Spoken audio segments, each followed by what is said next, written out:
Do like share and subscribe, और कृपया करके इस चैनल को बढ़ाने के लिए आप इसको सब्सक्राइब कीजिए, साथ साथ अपने दोस्तों के बीच में भी इसको शेयर। गुड मॉर्निंग फ्रेंड्स, आज की अपडेट कुछ प्रकार से है। अमेरिका के राष्ट्रपति जो बाइडन हमास के साथ जारी जंग के बीच ही बुधवार को इसराइल की यात्रा करने वाले हैं। अमेरिकी विदेश मंत्री एंटनी ब्लिंकन की तरफ से इस बात की आधिकारिक पुष्टि की गई है। इजरायली पीएम बेंजामिन नेतन्याहू ने बाइडन को यात्रा के लिए आमंत्रित किया था। दूसरी ओर हमास ने बताया कि उसके कब्जे में 200 लोग बंधक हैं, जबकि 50 लोग दूसरे संगठनों के पास हैं। इस ताज़ा जानकारी ने बंधक संकट को और गहरा दिया है। इससे पहले संयुक्त राष्ट्र में इसराइल के राजदूत गिलाद एर्दान ने स्पष्ट कर दिया था कि उनके देश को गाज़ा पर कब्जा करने में कोई दिलचस्पी नहीं है। इस युद्ध में अब तक करीब 3,000 से ज़्यादा लोगों की मौत हो चुकी है।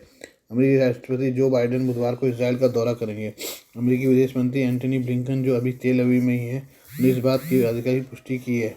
ब्लिंकन ने इसराइल डिफेंस फोर्सेस के क्रिया सैनिक मुख्यालय पर प्रधानमंत्री बेंजामिन नेतन्याहू के अलावा उनकी वॉर कैबिनेट से भी मुलाकात की। करीब 8 घंटे की बैठक के बाद एक प्रेस बयान में उनकी तरफ से घोषणा की गई।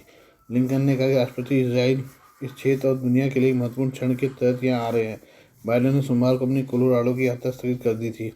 उन्होंने वाशिंगटन में रहकर पश्चिम एशिया में बढ़ते संघर्ष पर बैठकें करने का फैसला किया। दूसरी ओर आतंकवादी संगठन हमास के सैन्य प्रवक्ता अबू उबैदा का कहना है कि इस समय गाजा में 200 से 250 लोग बंधक बनकर रखकर।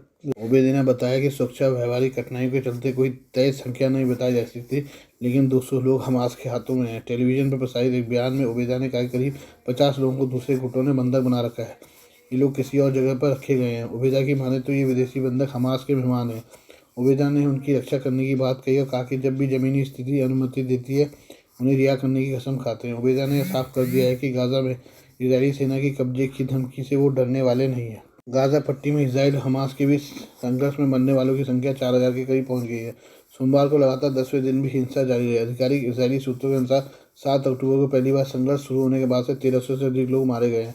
सूत्रों ने बताया कि उग्र हिंसा में अब तक 3,621 इसराइली घायल भी हुए हैं। हमास नियंत्रित क्षेत्र में स्थित फिलिस्तीनी स्वास्थ्य मंत्रालय के अनुसार गाजा में मौत बढ़कर 2,670 हो गई, जबकि 9,600 से अधिक घायल हुए हैं। मंत्रालय ने कहा कि पिछले 24 घंटों में गाजा में 455 लोगों की मौत और 856 लोगों को घायल होने की खबर है। White house national security council के अध्यक्ष जॉन किर्बी ने संवाददाताओं से कहा कि अमेरिका उन सैन्य प्रणालियों पर कोई शर्त नहीं लगा रहा है जो वह गाजा में हमास के खिलाफ युद्ध में इसराइल को प्रदान कर रहा है। उनका कहना था कि इसराइल को अपना बचाव करने का अधिकार है। किर्बी का कहना है कि उन्हें इस आतंकवादी खतरे के पीछे जाने का अधिकार है। हम उन्हें ऐसा करने में मदद करने के लिए हर संभव प्रयास जारी रखेंगे। हमास की सशस्त्र शाखा अल कसम ब्रिगेड ने दावा किया कि वो सोमवार को इसराइल में तेल अवीव और यरूशलेम पर मिसाइलों की बौछार की। मीडिया की एक खबर में जानकारी दी गई है। अल कसम ब्रिगेड ने कहा कि ताज़ा हमले इसराइल के नागरिकों को निशाना बनाने के तौर पर थे। वाईनेट न्यूज़ की रिपोर्ट के अनुसार मध्य इसराइल और यरूशलेम पर सोमवार दोपहर में रॉकेट से हमला हुआ। प्रधानमंत्री बेंजामिन नेतन्याहू का संबोधन खत्म होने के तुरंत बाद सायरन ने आने वाली आफत की चेतावनी दी, जिससे संसद के शीतकालीन सत्र के उद्घाटन में बाधा उत्पन्न हुई और सांसद मेहमानों को सुरक्षित क्षेत्र में भेज दिया गया। आइए अब हम चीन के बारे में बात करें। चीन के बेल्ट एंड रोड इनिशिएटिव को 10 वर्ष पूरे हो चुके हैं। पहली बार जब 2017 में इससे जुड़ा सम्मेलन आयोजित किया गया था तो चीनी राष्ट्रपति शी जिनपिंग ने सदी की परियोजना बताया था। बुनियादी ढांचे में निवेश के जरिए वो चीन की सॉफ्ट पावर दिखाना चाहते थे। अब इस हफ्ते चीन तीसरे बेल्ट एंड रोड फोरम का आयोजन करेंगे, जिसमें 130 देशों के प्रतिनिधि पहुंचेंगे। हालांकि अब BRI पर अब संकट के बादल मंडरा रहे हैं। Shanghai think tank green finance and development के अनुमान के मुताबिक इस परियोजना पर पहले दशक में $1 ट्रिलियन खर्च हुए हैं, लेकिन हाल के वर्षों में इसकी रफ्तार कम हो गई है। कई देशों में BRI से जुड़े प्रोजेक्ट आधे अधूरे पड़े हैं। चीन की अर्थव्यवस्था 2018 से धीमी होने के कारण BRI देशों में काम धीमा हो रहा है। चीन पर लगातार आरोप लगता रहा है कि उसने गैर जिम्मेदार तरीके से ऋण दिया, जो देशों की डिफॉल्ट की ओर ले गया। अमेरिका के साथ खराब संबंधों ने शी जिनपिंग की परियोजना में भी फूट डाली है। G7 देशों का इकलौता सदस्य इटली इस साल के अंत तक BRI परियोजना से बाहर आने के लिए तैयार है। ब्लूमबर्ग की रिपोर्ट के मुताबिक एक चीनी अधिकारी ने BRI को मरा हुआ मान लिया है। उसने कहा कि कोविड और चीन की आर्थिक समस्या से इसे दोहरा झटका लगा है।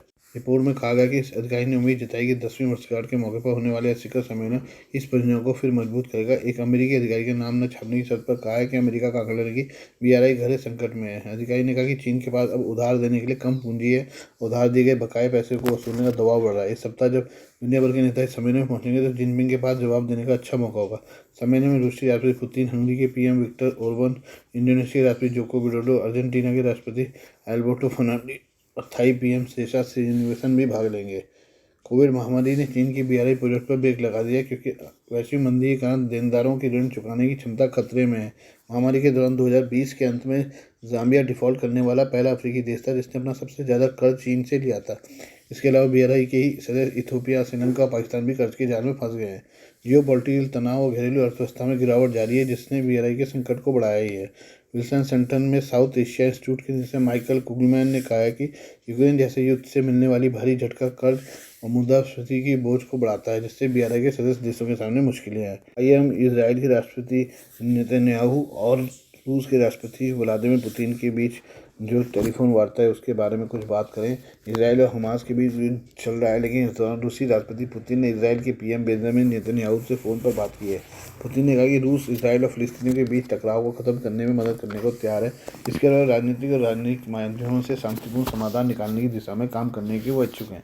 रूसी राष्ट्रपति कार्यालय क्रेमलिन ने कहा कि व्लादिमीर पुतिन ने नेतन्याहू की स्थिति को सामान्य बनाने, हिंसा को बढ़ने से रोकने और गाजा पट्टी में मानवीय तबाही को रोकने के लिए रूस की ओर से उठाए जाने वाले कदमों के बारे में बताया।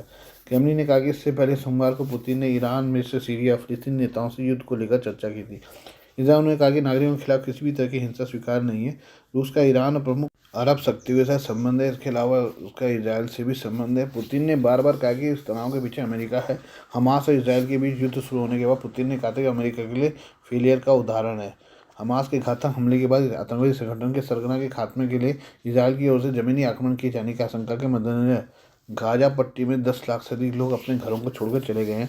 सहायता समूह ने चेतावनी दी कि इसराइल के जमीनी हमले से मानवीय संकट बढ़ सकता है। अमेरिकी युद्धपोतों की मदद से इसराइली बल गाजा सीमा पर तैनात हो गए हैं और उन्होंने युद्धाभ्यास किया जिससे इसराइल ने बताया कि आतंकवादी समूह को मिटामिट करने के लिए बड़ा अभियान होगा। एक सप्ताह से लगातार किए जा रहे हवाई हमलों से गाजा पट्टी में कई इमारतें जमींदोज हो गई हैं लेकिन इससे इसराइल पर आतंकवादियों के रॉकेट हमले नहीं रुक रहे हैं। 7 अक्टूबर को शुरू हुआ यह गृह युद्ध दोनों पक्षों के लिए गाजा के 5 युद्धों में से सबसे भीषण है जिसमें दोनों ओर के 4000 से अधिक लोग मारे जा चुके हैं। गाजा के स्वास्थ्य मंत्रालय ने बताया कि 2750 फिलिस्तीनियों की मौत हो गई है तथा 9700 घायल हैं। इसराइल के अनुसार उसकी 1400 से अधिक नागरिकों की मौत हो गई है। बच्चों समेत कम से कम 199 अन्य नागरिकों को हमास ने बंधक बनाया है तथा उन्हें गाजा ले जाया गया है। अभी गाजा में संयुक्त राष्ट्र के शिविरों में पानी की आपूर्ति बंद कर दी गई है। क्षेत्र के सबसे बड़े अस्पताल में काम कर रहे चिकित्सकों को मरीजों को इलाज से करने में भारी समस्याएं आ रही है क्योंकि उन्हें आशंका है कि जनरेटरों में ईंधन खत्म होने के बाद इन मरीजों की मौत हो जाएगी। अमेरिका के राष्ट्रपति जो बाइडेन आने वाले दिनों में इसराइल यात्रा पर विचार कर रहे हैं लेकिन अभी यात्रा की कोई पुष्टि नहीं की गई है। आज के लिए बस इतना ही। बाकी मिलते हैं कल आपसे नई खबरों के साथ। धन्यवाद।